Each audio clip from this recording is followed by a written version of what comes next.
Namaste, Shivsha. Welcome, students, to the part 7th of Principles of Management,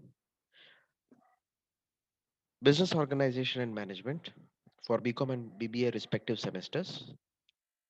Today, we will be starting with management's new question. As you might have seen in the thumbnail of the video, કે આજનો આપણો પ્રશ્ન છે management એક કળા or management એક વિજ્ઞાન. So let us start. So management એક કળા અને વિજ્ઞાન તરીકે કેવી રીતે હોઈ શકે છે? પહેલી વાત તો એ છે. સો મેનેજમેન્ટ એઝ એન આર્ટ તો એ સમજવા માટે આપણે સમજવું પડે કે આર્ટના ઉદાહરણ કયા કયા છે. તો આર્ટના ઉદાહરણ આપણે સમજી શકાય તે આર મ્યુઝિક, ડ્રોઈંગ, ડાન્સ, શિલ્પ કૃતિ, સ્કલ્પચર. પણ આર્ટનો મતલબ શું થાય? આર્ટનો મતલબ શું થાય? તો એ થાય વ્યક્તિગત આવડત.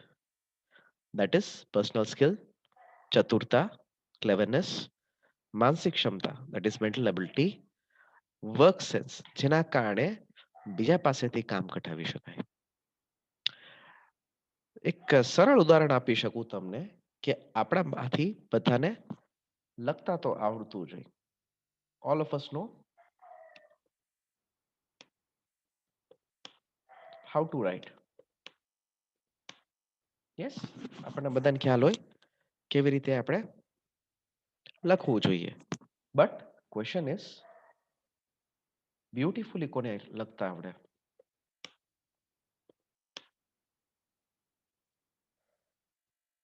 બીજી વસ્તુ, બ્યુટીફુલી રાઇટ તો મેં અક્ષરની વાત કરી, handwriting. What about nice words, સારા શબ્દો, સારું વ્યંજ, ગુડ ગ્રામર, સારા પંક્ચ્યુએશન્સ. હવે બધી વસ્તુ દરેક વ્યક્તિને ક્યાંક ને ક્યાંક નાની મોટી સારી આવડતી જ હોય. તો અમુક લોકો આપણામાંથી બહુ સારો એનો ઉપયોગ કરતા હોય, અમુક લોકો સારો ઉપયોગ ન કરતા હોય. તો કોઈ પણ એક આવડતનો ઉત્તમ રૂપે ઉપયોગ કરો. To utilize any skill or knowledge in an ultimately best possible manner is what we call as an art. So management as an art is very vital to understand about how a skill is applied. કેવી રીતે એક આવડતને તમે અમલમાં મૂકો છો. So as you could see, the next slide dictates કે what are the features, કેવી રીતે આપણે કળાને ઓળખી શકાય. તો કળાને ઓળખવા માટે આટલી વસ્તુ તે જે તમારા ધ્યાનમાં હોવું જોઈએ. જે સાયન્સ કહેવાય, વિજ્ઞાન કહેવાય, એ ખાલી ચોપડીનું જ્ઞાન કહેવાય. એવું જ્ઞાન જે બે પુસ્તકના કે કોઈ પણ એક બુકના બે હાર્ડબોર્ડ બાઉન્ડ અથવા કવરિંગની વચ્ચે લાય કરે છે. સો સાયન્સ ઇઝ અ થિયરી.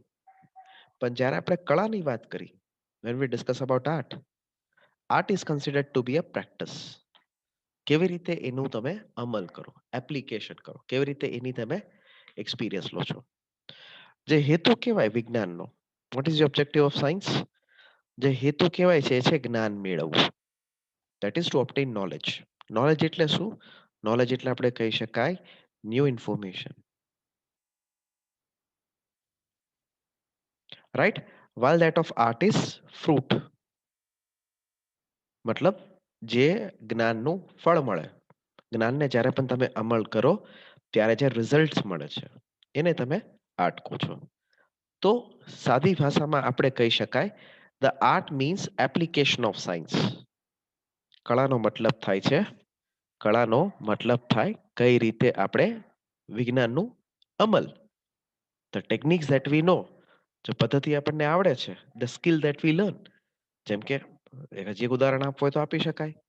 આપણામાંથી સાયકલ ચલાવતા અથવા વાહન ચલાવતા કે ગાડી ચલાવતા ઘણા લોકોને આવડતું હોય, પણ સારી રીતે કોને આવડતું હોય?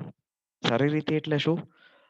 જ્યાં બમ્પ દેખાય ત્યાં બ્રેક મારતા, ટ્રાફિકમાં કોઈ પણ જગ્યાએ અથડાવ્યા કે ભટકાવ્યા સિવાય ચલાવતા. આ બધી વસ્તુ આપણને કોને ખ્યાલ હોય? જેને સારી સ્કિલ્સ હોય અથવા જે એપ્લિકેશન કરી શકે. તો ફરક શું બની રહે છે? આર્ટ અને સાયન્સમાં એ હજી આપણે આમાં સમજી શકી વિજ્ઞાન રિક્વાયર્સ ઇન્ટેલેક્ટ, બુદ્ધિનો ઉપયોગ વિજ્ઞાનમાં કરવો પડે. કળા ખાસ કરીને સમજી શકાય એના માટે દીર્ઘ દ્રષ્ટિ જોઈએ છે, દૂર જોવાની દ્રષ્ટિ જોઈ અને સકારાત્મકતા જોઈએ. It requires insight as well as creativity. ઇનસાઇટનો મતલબ થાય ability to peek into future અને ક્રિએટિવિટીનો મતલબ થાય to create in a newly sense. The fourth point that we can see is the knowledge of science. જે પણ વિજ્ઞાનનું ભંડોળ કહેવાય છે કેન બી અક્વાયર્ડ. વિજ્ઞાન તમે પ્રાપ્ત કરી શકો. While an art cannot be learnt, કોઈ દિવસ કોઈ કળા કોઈ શીખી ન શકાય unless the person desiring to learn art has a natural talent. વ્યક્તિગત રૂપે એને ટેલેન્ટ હોય છે અથવા ક્ષમતા હોય ત્યાં સુધી એ વ્યક્તિ પોતાની જાતે કંઈ શીખી ન શકે. Every artist develops his own individual style. દરેક કલાકારને પોતાની વ્યક્તિગત સ્ટાઇલ હોય છે. તો આ બધી ક્ષમતામાં ઓન ઓલ ધીસ કાઉન્ટ્સ આપણે કહી શકાય કે મેનેજમેન્ટ એક કળા પણ છે, પણ ખાલી જ્ઞાન મેનેજમેન્ટનું સક્ષમ અથવા ખાલી પૂરતું નથી. દરેક મેનેજરે માહિતી હોવી જોઈએ. Every manager has to learn the art of applying the management principle. જે મેનેજમેન્ટ પ્રિન્સિપલને કેવી રીતે એપ્લાય કરવું રિયલ લાઈફ પ્રોબ્લેમ્સને. રિયલ લાઈફ પ્રોબ્લેમ્સ એટલે શું? રિયલ લાઈફ પ્રોબ્લેમ્સનો મતલબ થાય ડે ટુ ડે સિચ્યુએશનમાં જેમ નવી તકલીફો આવે છે. નવા પ્રોબ્લેમ્સ કઈ આવી શકે? જેમ કે વેચાણ ન વધવું, નો ઇન્ક્રીમેન્ટ ઓફ સેલ્સ, જેમ કે ફોર એક્ઝામ્પલ આપણે કહી શકાય પ્રોડક્ટ લોન્ચ ન થાય, એમ્પ્લોય ન માને. આ બધી વસ્તુ અલગ અલગ રિયલ લાઈફ પ્રોબ્લેમ કહેવાય છે. તો દરેક ઇન્ડિવિજ્યુઅલ મેનેજરને પોતાની ક્ષમતા હોય, ઇન્ડિવિજ્યુઅલ સ્ટાઇલ્સ હોય to tackle the problems. Tackle એટલે શું? ફેસ કરવું. Tackle the problems before them. The managerial principles have a universal validity. આપણને બધાને ખબર જ હશે કે મેનેજરના સિદ્ધાંતોને એક યુનિવર્સલ વેલિડિટીનો મતલબ બધી જગ્યાએ વેલિડ થાય છે. But they are to be suited to the needs of individual situations. વ્યક્તિગત પરિસ્થિતિને સ્યુટ થતા તે આપણે એને એપ્લાય કરી શકાય. આજે માંગ આવે છે, શાની માંગ? કે મેનેજરિયલ સિદ્ધાંતો અલગ અલગ જગ્યાએ ઉપયોગ કરી શકાય. સિદ્ધાંતો તો ઉપયોગ કરાય, પણ સિદ્ધાંતો અમલ કોણ કરે છે? સિદ્ધાંતો અમલ કરે છે વ્યક્તિઓ. વ્યક્તિ એટલે કોણ કહેવાય? મેનેજર પોતે. હવે મેનેજરી અમલ કરવા માટે શું જોઈએ? પોતાની આવડત, ઇન્ટ્યુશન અને દૂર જોવાની દ્રષ્ટિ, જેને કહેવાય insight. This suggests that laws of management are to be used skillfully. આવડતપૂર્વક ને સારી રીતે ઉપયોગ કરવાની જરૂર પડે છે.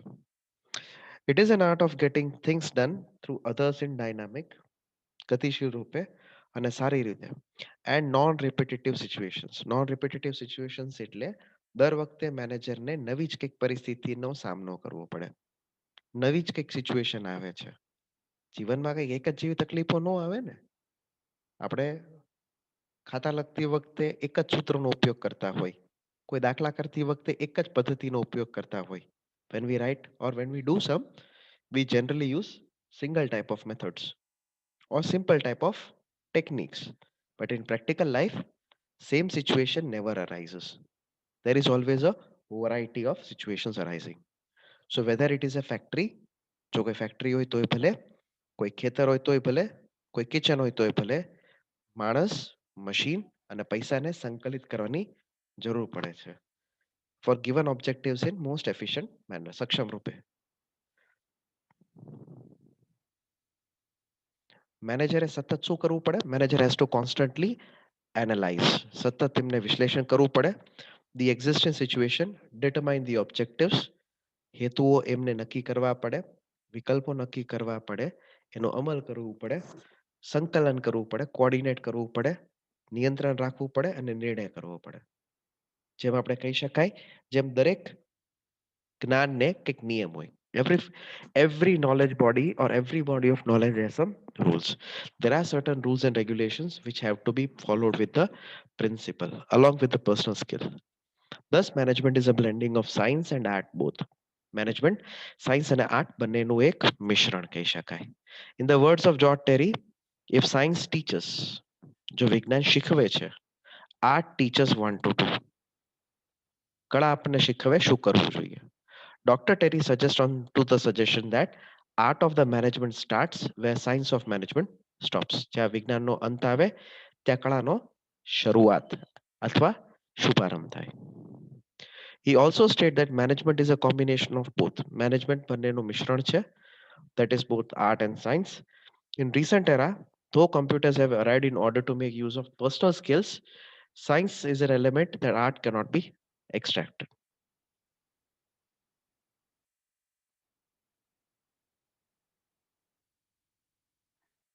આ આપણો અડધો આન્સર પૂરો થાય છે.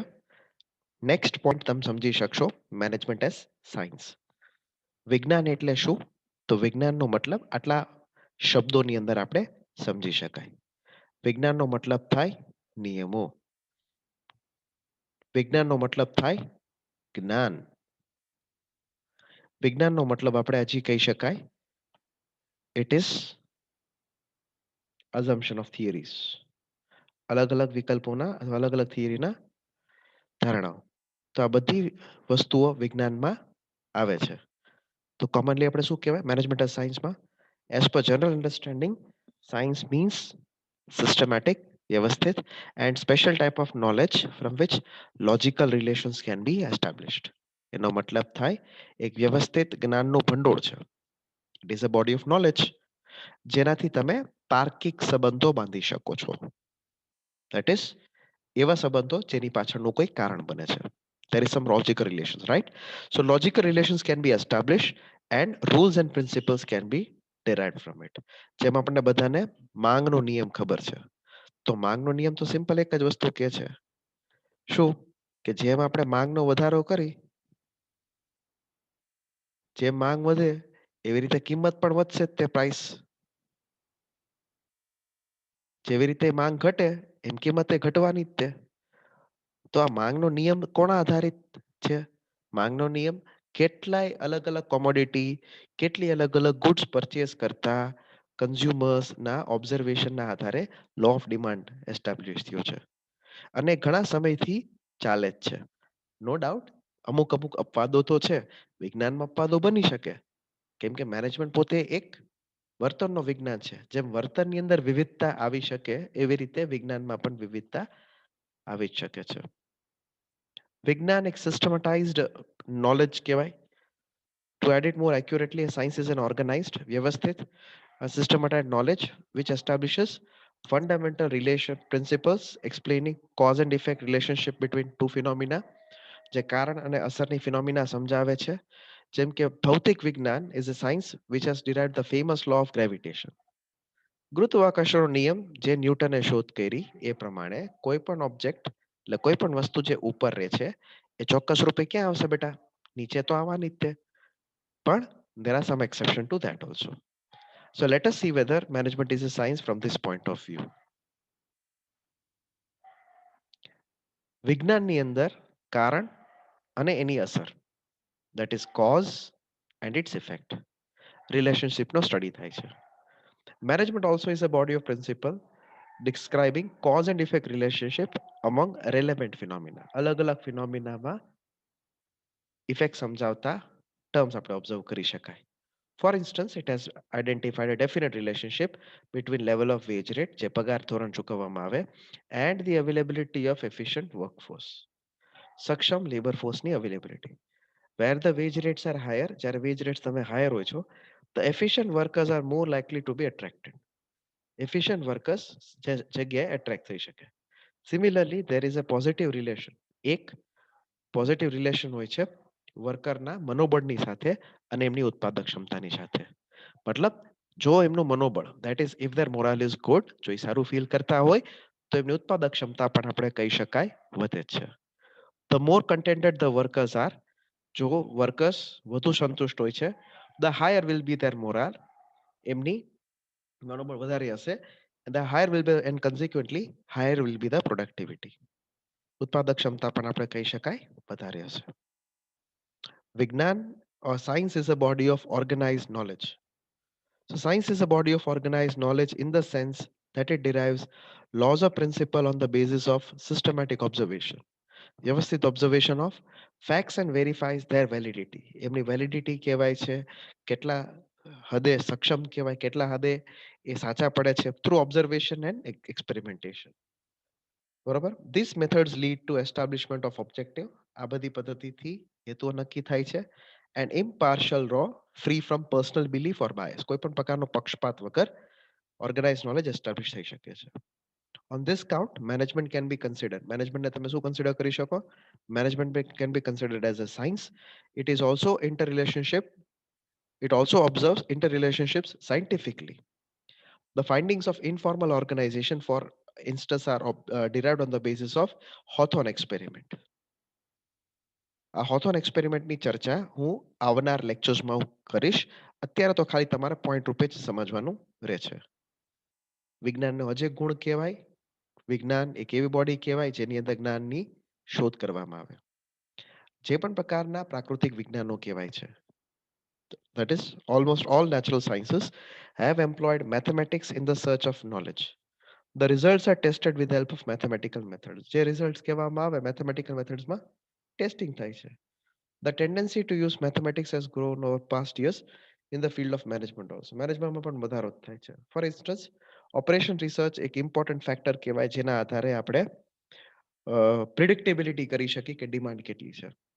Of course, management being a behavioral science, its laws cannot be as accurate as that of natural science, જેમ કે ફિઝિક્સ કે કેમિસ્ટ્રી. આપણે કહી શકાય વિજ્ઞાનને યુનિવર્સલ એપ્લિકેશન છે. બધી જગ્યાએ ચોક્કસ રૂપે ગેરંટીથી રિઝલ્ટ મળે એ વિજ્ઞાનની ગેરંટી નહીં, પણ હા નિષ્ફળતાથી બચાવી શકે. તો જેમને કીધેલું છે, ફોર ઇન્સ્ટન્સ જે નિયમ આવે છે શું, the high moral among employees tend to raise the productivity can be applied to in all areas of production anywhere in the world. મતલબ જે પણ નિયમ વિજ્ઞાનની અંદર શોધ થાય એ તમે બધી જગ્યાએ અમલમાં મૂકી શકો છો. વિજ્ઞાનની અંદર વ્યવસ્થિત ફોર્મ્યુલેટ થતા લોસ છે. In the field of science, laws are formulated systematically on the basis of scientific method. The same tendency has been adopted now. જે વ્યવસ્થિત ટેન્ડન્સી એડોપ્ટ થઈ છે in the field of management also. The management do not prefer, management પસંદ ના કરે. શું પસંદ ના કરે? How to make decisions, કેવી રીતે નિર્ણય લેવું, by chance or by pure intuition, or keeping in view the policy of the rivals in market. માર્કેટમાં રાઇવલની પોલિસી ઉપર નહીં. Instead, they systematically collect relevant data. Important data collect કરે છે, કારણસર ગોતે છે, and then only they will make certain decisions. અમુક decisions એના પછી જે લે છે. Final the point આપણે સમજી શકાય કે ultimately the objective of science is to accumulate knowledge. Ultimately આપણે કહી શકાય કે વિજ્ઞાન ખાલી એક જ હેતુસર છે, જ્ઞાનનું જ્ઞાન ભેગું કરવું. So noteworthy feature of science is that it accumulates knowledge. જ્ઞાન ભેગું કરે છે અને એના કારણે આપણે કહી શકાય વિજ્ઞાન આજની તારીખમાં તે સારા રિઝલ્ટની સાથે એક્ઝિસ્ટ કરે છે. Research scholars can frame new laws and extend the scope of scientific knowledge. Management will never fully qualify as pure science. કોઈ દી સારા સાયન્સ તરીકે ક્વોલિફાય ન થઈ શકે, but remarkable progress, સારો પ્રોગ્રેસ થઈ શકે છે, has been achieved in systematizing knowledge. કોઈ પણ જ્ઞાનને વ્યવસ્થિત કરવું, in generalizing some basic truth of management. એટલા માટે આપણે મેનેજમેન્ટને કહી શકાય એઝ અ સાયન્સ. મેનેજમેન્ટનો સ્પેલિંગ મારા તરફથી એક ભૂલ છે એટલા માટે હું સુધારો કરી નાખું છું. Thus management can definitely be said as a science. પણ કેવો સાયન્સ કહેવાય છે? It can be science which is having its social implication. સો આ પોઈન્ટની સાથે હું મારો લેક્ચર સમાપ્ત કરું છું.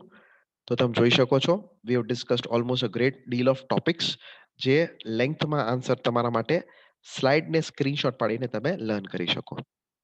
This much would be sufficient for this part of session. Thank you very much for patiently listening to me. Have a nice day.